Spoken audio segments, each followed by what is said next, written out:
Salut à tous, on se retrouve pour cette nouvelle vidéo sur l'apprentissage de Scratch. Et dans cette vidéo, on va apprendre à manipuler notre fenêtre et à savoir où se trouve quoi, afin que dans les prochaines vidéos, quand je vous dise on a besoin de tel lutin, ou par exemple on a besoin d'aller dans événements et on a besoin de tel bloc, vous ne soyez pas perdu et vous n'ayez pas besoin de rechercher complètement, que ça devienne intuitif et que vous sachiez directement comment manipuler la fenêtre. Voilà. Donc, juste une petite chose, si là vous trouvez que la webcam est beaucoup trop grosse sur l'écran ou si vous voyez mal, n'hésitez pas à m'en faire part dans les commentaires afin que je règle ça et que ça soit le plus facile pour vous de comprendre et de suivre le cours. Voilà. Donc, j'ai ouvert Scratch, on sera tout le temps comme ça à partir de maintenant et, euh, et on va commencer tout de suite. Donc, on va commencer avec la partie haute où il y a fichier, édition, conseils à propos. Donc, tout d'abord, alors ceci c'est juste pour changer la langue de Scratch, mais on va rester en français, qui est par défaut. Hop, enlève-toi s'il te plaît. Voilà. Donc, on a fichier dans lequel on va pouvoir soit créer un nouveau projet Scratch, soit en ouvrir un qui est sur notre ordinateur, en sauvegarder un, ou en envoyer un sur le site internet Scratch, ou bien mettre à jour votre Scratch. Voilà, donc c'est très simple. Dans l'onglet édition, on va pouvoir restaurer notre projet, ou bien le passer en mode turbo. On verra dans assez longtemps à quoi sert le mode turbo, mais il se trouvera être indispensable dans la suite. On a conseil, donc ça va ouvrir quelques conseils suivant. Ça sera très situationnel. Suivant, si vous avez un problème, ça vous donnera des petites astuces pour vous faciliter la vie. Et enfin, on a à propos. Ça va, si je clique dessus, ça va simplement me rediriger vers le site internet Scratch. Voilà, c'est pas plus compliqué. Donc, maintenant la partie juste en dessous, la partie gauche où on a un espèce de chat que l'on peut déplacer. Donc, tout d'abord, l'onglet qui se trouve en haut, ça va vous permettre d'afficher en grand cette fenêtre. Cette fenêtre-là, on va l'appeler la fenêtre de rendu. C'est la fenêtre dans laquelle on va pouvoir voir interagir nos objets que l'on aura créés. Et ces objets interagiront avec un script. Donc regardez, si je clique sur cette fenêtre, ça affiche en grand notre projet. Et ici, je ne peux pas manipuler mon chat, c'est-à-dire que ici, c'est vraiment l'endroit, comme si vous avez une console de jeu, c'est l'écran de votre console de jeu. Vous avez votre manette, bon là, ça sera notre clavier et notre souris, et on pourra réaliser, grâce à notre script, certaines actions, par exemple, qui feront bouger notre chat. Voilà, donc on dézoome et on zoome avec cette petite icône. Les deux petits boutons que vous voyez en haut, c'est le bouton marche-arrêt. Très simple, le bouton vert, ça sert à dire ça sert à dire à l'algorithme lance-toi, et le bouton rouge, ça sert à dire arrête-toi. C'est pas plus compliqué que ça, donc ça, ça fait une de rendu, et les coordonnées XY, c'est les coordonnées où se trouve votre souris. Ensuite, la partie juste en dessous, qui est une partie qui n'est pas très compliquée non plus, euh, c'est euh, c'est la partie à droite lutin. Donc ici, les lutins, ça va être les différentes images et les différents scripts qu'on va vouloir créer dans notre projet. Donc par exemple, si je veux créer euh, un autre lutin, je vais juste aller cliquer là-dessus, donc hop, et je vais pouvoir ajouter soit un lutin qui existe déjà, soit en créer un par moi-même en cliquant sur le petit pinceau juste à droite, voilà, donc regardez, j'ai créé un nouveau lutin, hop, dans lequel je vais pouvoir manipuler de nouveaux objets. On a à droite des lutins qu'on peut importer directement depuis notre ordinateur, et enfin, on a un lutin que l'on peut ajouter depuis directement notre webcam.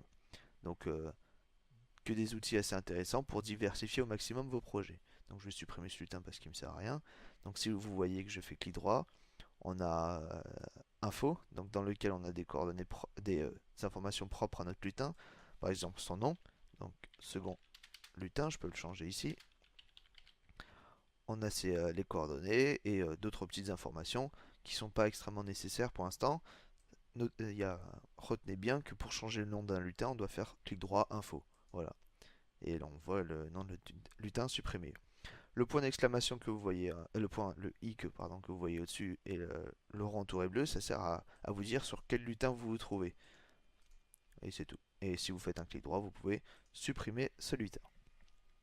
La partie gauche, c'est très simple, c'est avec les mêmes fonctionnalités que les lutins, ça permet d'ajouter un arrière-plan à l'ensemble de votre projet. Donc ça sera tout le temps ce même arrière-plan. Et vous pouvez choisir soit un arrière-plan qui existe déjà.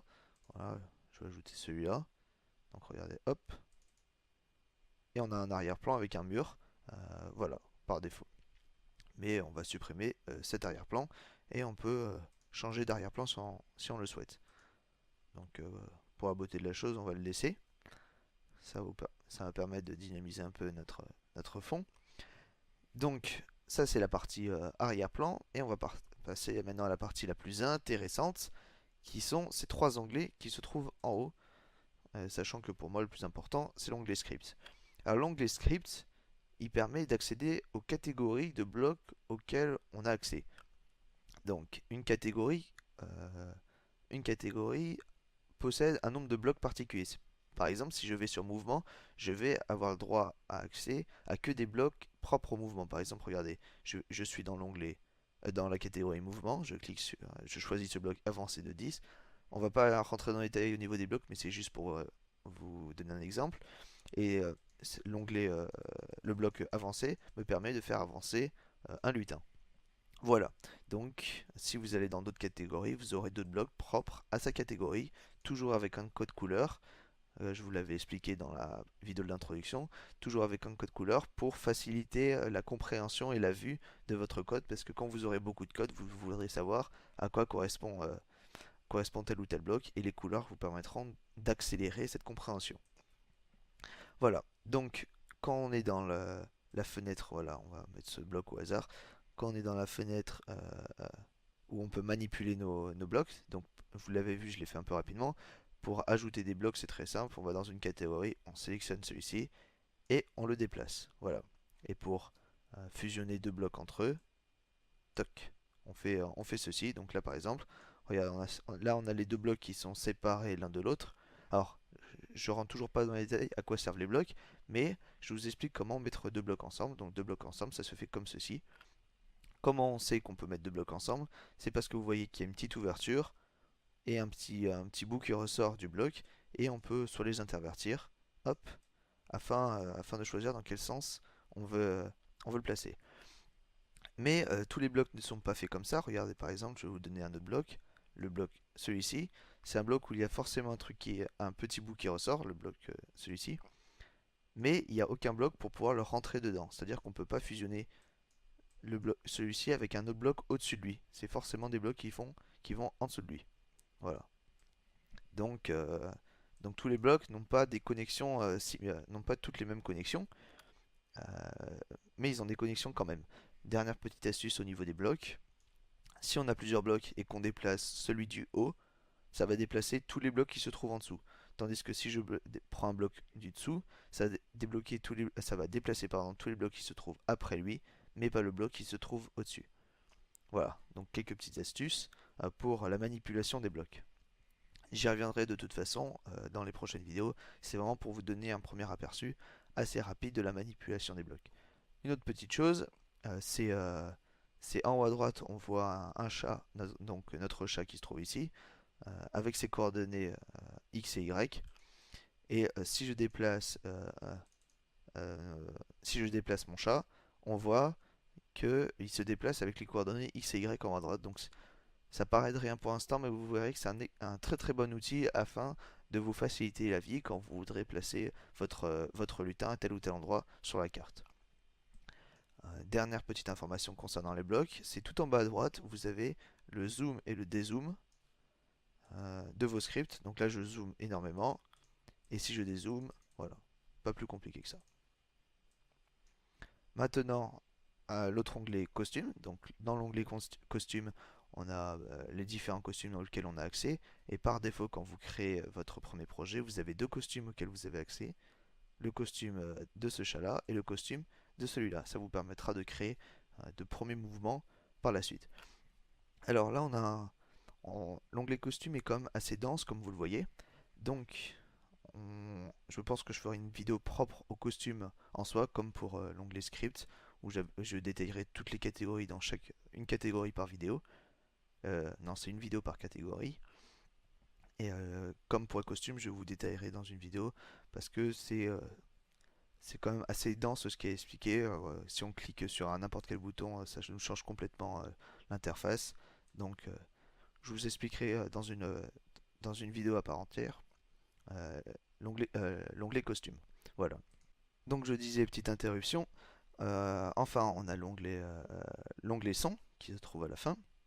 Donc dans l'onglet son, on va pouvoir enregistrer des sons soit depuis notre ordinateur, par exemple des musiques que vous avez sur votre ordinateur, soit des sons que vous pouvez enregistrer directement depuis votre microphone, et, soit vous pouvez importer des sons qui existent déjà. Voilà, donc là par exemple, on a le son Miaou qui est préenregistré et que l'on pourra utiliser dans les scripts avec les blocs son. Voilà, donc ça c'est la manipulation de la fenêtre. Donc comme vous voyez, il y a quand même beaucoup d'informations à comprendre sur la fenêtre. Si vous avez des questions, n'hésitez pas à me les demander. Alors regardez, on va se retrouver euh, là. Voilà. Donc si vous avez des questions, n'hésitez pas à me les poser. Vous avez le lien de la prochaine vidéo. Donc je pense que normalement, s'il n'y a pas de problème, dans la prochaine vidéo, on commencera à voir le premier bloc, qui est le bloc, la première catégorie de blocs, qui est les mouvements, afin de déjà faire déplacer un petit peu notre chat sur notre écran. Voilà. Euh, J'espère ne pas en avoir perdu certains. C'est assez important de savoir la fenêtre, mais ne vous inquiétez pas. Dans tous les autres épisodes, je ferai quelques petits rappels pour que personne ne soit perdu. Si une personne arrive en cours de route, par exemple arrive sur la quatrième vidéo, j'ai pas envie qu'il soit perdu parce qu'il n'a pas vu les trois précédentes. Euh, mais voilà. Si vous avez des questions, n'hésitez pas à me poser dans l'espace commentaire. Si vous avez aimé la vidéo, n'hésitez pas à laisser un petit like. Et quant à moi, je vous dis à une prochaine. Merci.